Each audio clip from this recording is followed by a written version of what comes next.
اب میری بات کو سمجھیے گا، تعبیر اس نے بھی وہی بتائی ہے جو پہلے والے نے بتائی، لیکن پہلے والے نے کہا تیرے سارے رشتہ دار تیری زندگی میں فوت ہو جائیں گے، اس نے اسے بھی مروا دیا۔ بات اس نے بھی وہی کی ہے، لیکن بات گرچہ بے سلیقہ ہو کلیم، پر بات کرنے کو سلیقہ چاہیے۔ آپ بے سلیقہ بات بھی کریں پر سلیقے سے تو کریں، کوئی لہجہ ہی نہیں، حکمت ہی نہیں، کوئی دانائی نہیں۔ دوسرے نے کہا اللہ تعالیٰ آپ کو سب سے لمبی عمر عطا کرے گا، تو بات پھر بھی وہی ہے کہ باقی سارے چلے جائیں گے اور آپ موجود ہوں گے، لیکن اس میں دانائی ہے نا، حکمت ہے نا۔ فتح مکہ کا موقع تھا، عجیب حالات درپیش ہوئے۔ اسلام کا جھنڈا حضرت سعد ابن عبادہ رضی اللہ تعالیٰ عنہ کے پاس تھا، بڑے عظیم صحابی۔ بدر کے موقع پر جس آدمی نے اپنے جذبات سے ماحول گرما دیا وہ حضرت سعد بن عبادہ، ہمیشہ اگلی صفوں میں مجاہدوں کی رہنے والے، مال خرچ کرنے والے، نڈار آدمی، لیکن جھنڈا ان کے ہاتھ میں تھا۔ حالات کچھ اس طرح کے پیدا ہوئے کہ بعض لوگوں نے مطالبہ کیا ان سے جھنڈا لیا جائے، اور کوئی معقول وجہ نہیں تھی، لیکن بعض اوقات نا حالات ایسے بن جاتے ہیں۔ اب حضور علیہ السلام کی بارگاہ سے مطالبہ ہو رہا ہے کہ آپ جناب سعد بن عبادہ سے جھنڈا لے لیں۔ یہ نوجوانوں سے بالخصوص عرض کروں گا کہ علم بھی تبھی بندے کو فائدہ دیتا ہے جب اس کے ساتھ کچھ بندے کو شعور بھی ہو، ہنر بھی تبھی فائدہ دیتا ہے جب اس کے ساتھ کچھ نہ کچھ دانائی بھی ہو۔ شیخ سعدی فرمایا کرتے تھے ایک من علم ہونا تو سنبھالنے کے لیے 10 من عقل کی بھی ضرورت ہوتی ہے، ورنہ ضائع ہو جاتا ہے سارا۔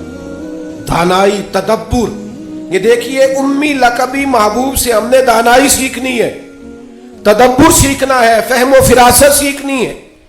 زندگی میں شعور کس کو کہتے ہیں یہ حضور ہمیں سکھائیں گے۔ کہ جناب حضرت سعد بن عبادہ کو اتارنا ہے۔ اب بڑے بڑے دانا صحابہ کہہ رہے تھے یا رسول اللہ کوئی ایسی بات نہیں ہے، حالات اس طرح کے ہیں، کیسے یہ فیصلہ کریں گے؟ تو حضور نے فرمایا کوئی مشکل نہیں، اتار دیتے ہیں، بدل دیتے ہیں، ان سے منصب لے لیتے ہیں۔ یا رسول اللہ یہ آسان نہیں ہے، کیسے؟ فرمایا ابھی دیکھنا تم، یہ اللہ تعالیٰ نے میرے محبوب کو حکمت کی خزانوں کی کنجیاں عطا فرمائی۔ نبی کریم علیہ السلام نے فرمایا سعد بن عبادہ جھنڈا دے دیں آپ واپس، اب آپ لشکر کے علم بردار نہیں رہے۔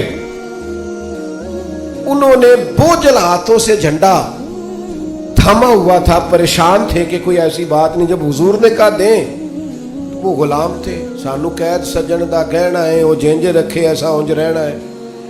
انہیں اسی وقت جھنڈا تھما دیا، خوش ہو کے تھما دیا۔ لیکن یہ میرے محبوب کی حکمت ہے، محبوب نے جناب سعد بن عبادہ سے جھنڈا لیا اور قریب ان کے جوان بیٹے کھڑے تھے، محبوب نے جھنڈا انہیں دے دیا۔ فرمایا کمان تیرے ہاتھ میں ہے۔ باپ کا قد اس وقت 10 فٹ زمین سے اونچا ہو جاتا ہے جب اس کا بیٹا اس کی جگہ پہ بیٹھ جاتا ہے۔ وہ کہتا ہے میری فکر گئی، میں اب بے فکر ہوں۔ جب انہی کے بیٹے کو وہ منصب ملا تو اب حضرت سعد بن عبادہ کے چہرے کی کیفیت یہ تھی کہ وہ گویا اپنی آنکھوں اور اپنے چہرے سے بتا رہے تھے میں تو خود جھنڈا پکڑ کے اتنا راضی نہیں تھا جتنا اپنے بیٹے کے ہاتھ میں دیکھ کے راضی ہوں۔ یہ آپ تدبر سیکھیں۔ میں اپنے نوجوانوں کو دیکھتا ہوں جذباتی مزاج، بھاگتے دوڑتے، بے چین، پریشان، الجھے ہوئے۔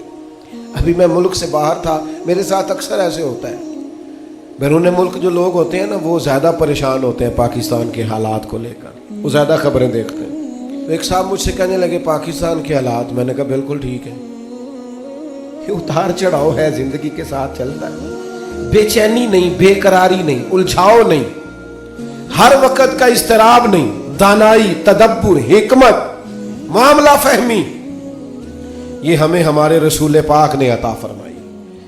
آپ اپنی زندگی کو سلیقے سے گزاریں، قیمتی بنائیں۔ آپ اپنے وجود سے بڑا کام لے سکتے ہیں، لیکن کیا ہے؟ دانائی نہیں ہے، جذباتی مزاج، اور جذباتی پن ہماری طبیعتوں کا حصہ ہے۔ جذباتی فیصلے، جذباتی باتیں۔ ہمارے دیہاتوں میں چودھری فیصلہ کس کے حق میں کرتے ہیں؟ جو پہلے آ جائے، وہ سچا ہے یا جھوٹا ہے، پہلے گیا ہے، بس انہیں مینوں پہلا آخیا تسی تے آئے ہی نہیں، اسی بات میں فیصلہ دے دیا۔ دانائی، تدبر، یہ رسول اللہ صلی اللہ علیہ وسلم نے ہمیں سکھایا، امی لقبی ہیں حضور۔ اور دوسری بات، انسان کے پاس جو سب سے قیمتی چیز ہوتی ہے نا، وہ اس کا کردار ہوتا ہے۔ آپ نے زندگی میں نقوش کیا چھوڑے، آپ جہاں رکے، جہاں بیٹھے، یہ ایسا تو نہیں زندگی میں کہ یہ 10 دوست پرانے، یہ 10 دوست آج کل کے ہیں اور ان کے درمیان بھی غیبتیں جاری ہیں، بس کام ختم ہونے کے قریب ہے، اور پھر اس کے بعد اور کوئی 4 دوست ہم تلاش کریں گے۔ اچھے نقوش نہیں چھوڑتے، کتنی خوشیوں سے رشتے طے پاتے ہیں، لیکن وہ تھوڑا وقت نہیں گزرتا تو ساری سوچیں، سارے نظریات گدلے اور میلے کچیلے ہونے لگ جاتے ہیں، وہ ساری محبتوں کو زنگ لگنے لگ جاتا ہے۔ عظمت کردار، بلندی، آپ کے افکار، آپ کا اچھا گمان، آپ کی سوچیں، آپ حیران ہوں گے اللہ تعالیٰ نے نبی پاک کا وجود ہی معجزہ بنایا ہے، لیکن جب حضور کے اپنوں نے دلیل مانگی نا، اپنوں کو مطمئن کرنا بڑا مشکل کام ہوتا ہے۔ قریبیوں نے دلیل مانگی، قریش مکہ نے، کہ آپ نبی ہیں تو دلیل دیں۔ نبی پاک علیہ السلام نے اپنے اپنوں کو معجزہ نہیں دکھایا، بلکہ قرآن مجید فرماتا ہے کہ محبوب نے کہا فقد لبثت فیکم عمرا من قبلہ افلا تعقلون، میں کوئی باہر سے نہیں آیا، میں نے اپنی اس سے پہلے کی ساری عمر تمہارے درمیان گزاری ہے، 40 سال یہاں گزارے، اپنے ماں کی گود میں بھی، نانا کے کندھوں میں بھی، جناب خدیجہ کا دولہا بن کے بھی، بیٹیوں کا باپ بن کے بھی، میں نے سارا وقت تمہارے بیچ گزارا، افلا تعقلون، تمہیں عقل نہیں؟ گویا محبوب ان سے فرما رہے ہیں کہ میری جیسا سچا ہے تو لا کے دکھاؤ، باہر سے نہیں آیا، تمہارے درمیان رہا ہوں۔ یار یہ مشکل کام ہوتا ہے، چاروں جانب ماحول خراب اور بندہ پھر ٹھیک رہے۔ اکثر لوگ تو اپنے بچے کی غلطی نہیں نکالتے، کہتے دوستوں نے خراب کر دیا، اماں کہتی ہے منڈا میرا ٹھیک سی، دوستوں نے خراب کرتا ہے۔ میں نے کہا چلیں اچھی طرح سے سوچ لیں، ہو سکتا ہے دوست ٹھیک ہو، آپ کے بچے نے سارا ماحول گڑبڑ کر دیا ہو۔ یہ جان چھڑانا تو آسان ہے، لیکن سارے ماحول کے اندر کردار کی عظمت۔ جب نبی پاک علیہ السلام نے مختلف بادشاہوں کو خطوط لکھے نا، اسلام قبول کر لو، تو کیسر روم کو بھی خط لکھا۔ کیسر سیانا آدمی تھا۔ سیانے لوگ جو ہوتے ہیں وہ زمینی حقائق دیکھتے ہیں، جذباتی فیصلے نہیں کرتے، وہ معاملہ فہم ہوتے ہیں۔ آج کل جس طرح میں اور آپ ہیں نا تصویروں کے اندر زندگی گزار رہے ہیں، لائکس، ویوز، کمنٹس، اسی پر زندہ ہے۔ لوگ ان پر وقت نہیں گزارتے تھے، اس سمجھدار لوگ۔ کیسر روم کے پاس میرے محبوب کا خط گیا، اس نے فوراً نہیں فیصلہ کیا، کہنے لگا کوئی، ورنہ بہت سارے ایسے بدبخت بھی تھے معاذ اللہ جنہوں نے حملے کی تیاری شروع کر دی، ہمیں خط لکھا ہے اسلام قبول کرو ہم حملہ کریں گے، لیکن یہ سیانا آدمی تھا۔ اس نے لوگوں سے کہا یہاں اگر کوئی سردار آیا ہوا ہو نا، مکے کا، تجارت کی غرض سے سردار آیا کرتے، کوئی سردار آیا ہوا ہو تو میری ملاقات کراؤ۔ جناب ابو سفیان ابھی مسلمان نہیں ہوئے تھے، اور ہر جنگ میں قریش مکہ کی لیڈ وہ کرتے تھے، وہ ان دنوں وہاں گئے ہوئے تھے، تجارت کی غرض سے بلا لیا۔ اب کیسر نے سامنے کھڑا کیا، بخاری شریف سے لے کر کتب سیرت میں تمام جگہ، کتب احادیث میں آپ کو الفاظ کے اختلاف کے ساتھ لیکن مفہوم ایک ہی یہ روایت ملے گی۔ کیسر نے سوال کرنے شروع کیے جناب ابو سفیان سے۔ پہلے پوچھا آپ کون ہے؟ کہا میں سردار ہوں۔ کوئی رشتہ؟ کہنے لگے جس محبوب نے آپ کو خط لکھا ہے میں رشتے میں چچا ہوتا ہوں۔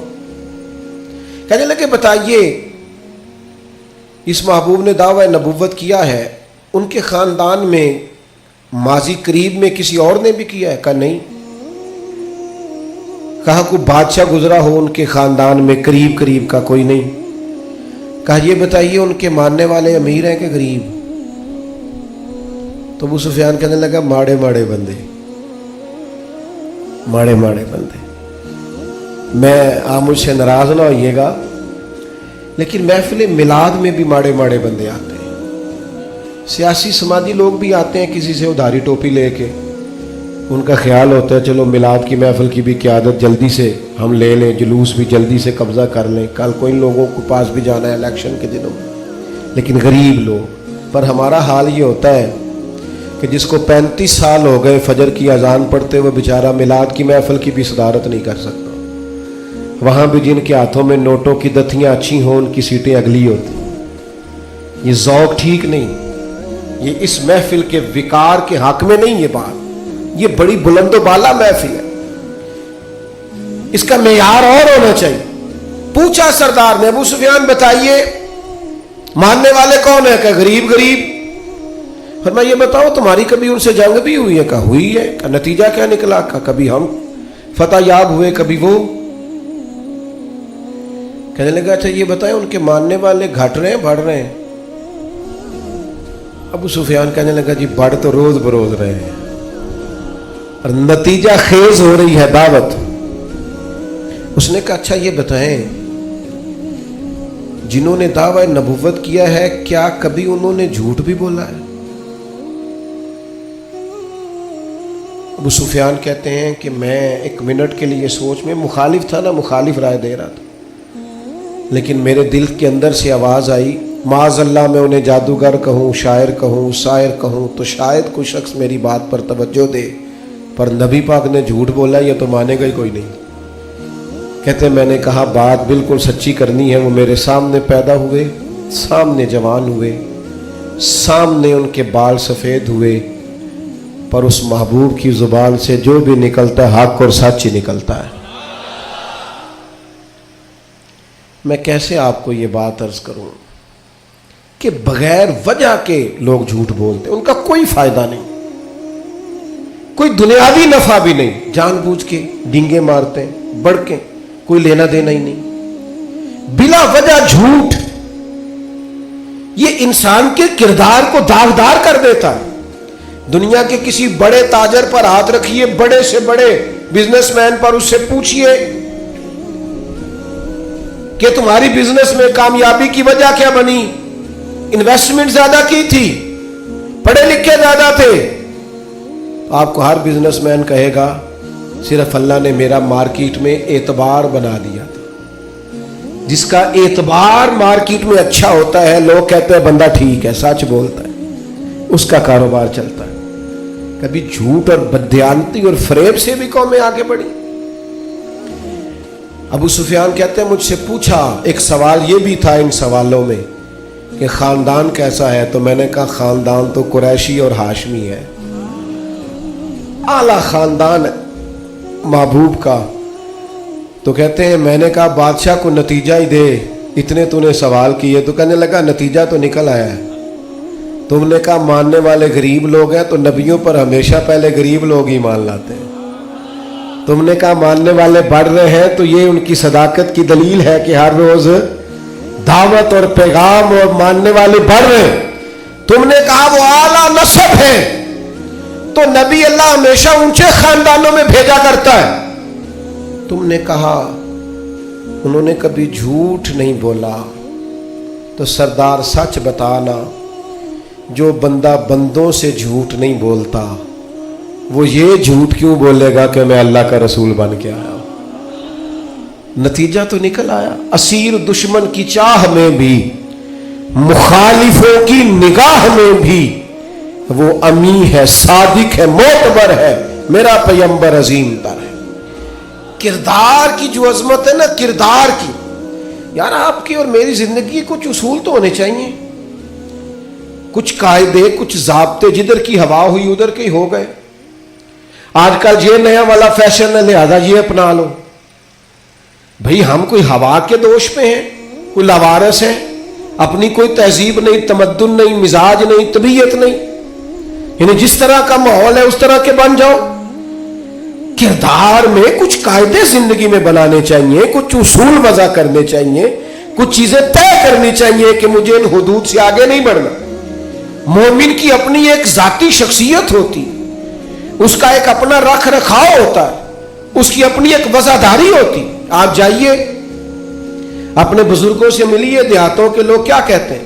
وہ کہتے ہیں بس بھائی میں دوستوں کے ساتھ آتا جاتا تھا، گھومتا پھرتا تھا، اب یہ کام نہیں کرنا, اب میرے بیٹے کو میرا جوتا پورا آنے لگ گیا ہے, اب مجھے وفادار ہونا ہے. میں کیسے اپنی ملت کے نوجوانوں کو سمجھاؤں کہ تو گھٹنوں تک اگر اپنا لباس آدھا کر لے تو پتہ نہیں تیری کتنی کوئی گرمی کم ہو جاتی ہے اور کس قدر زیادہ آسودگی اور آسانی محسوس کرتے ہو. حالانکہ گھر میں بہنیں ہیں, بیٹیاں ہیں, ماں ہیں.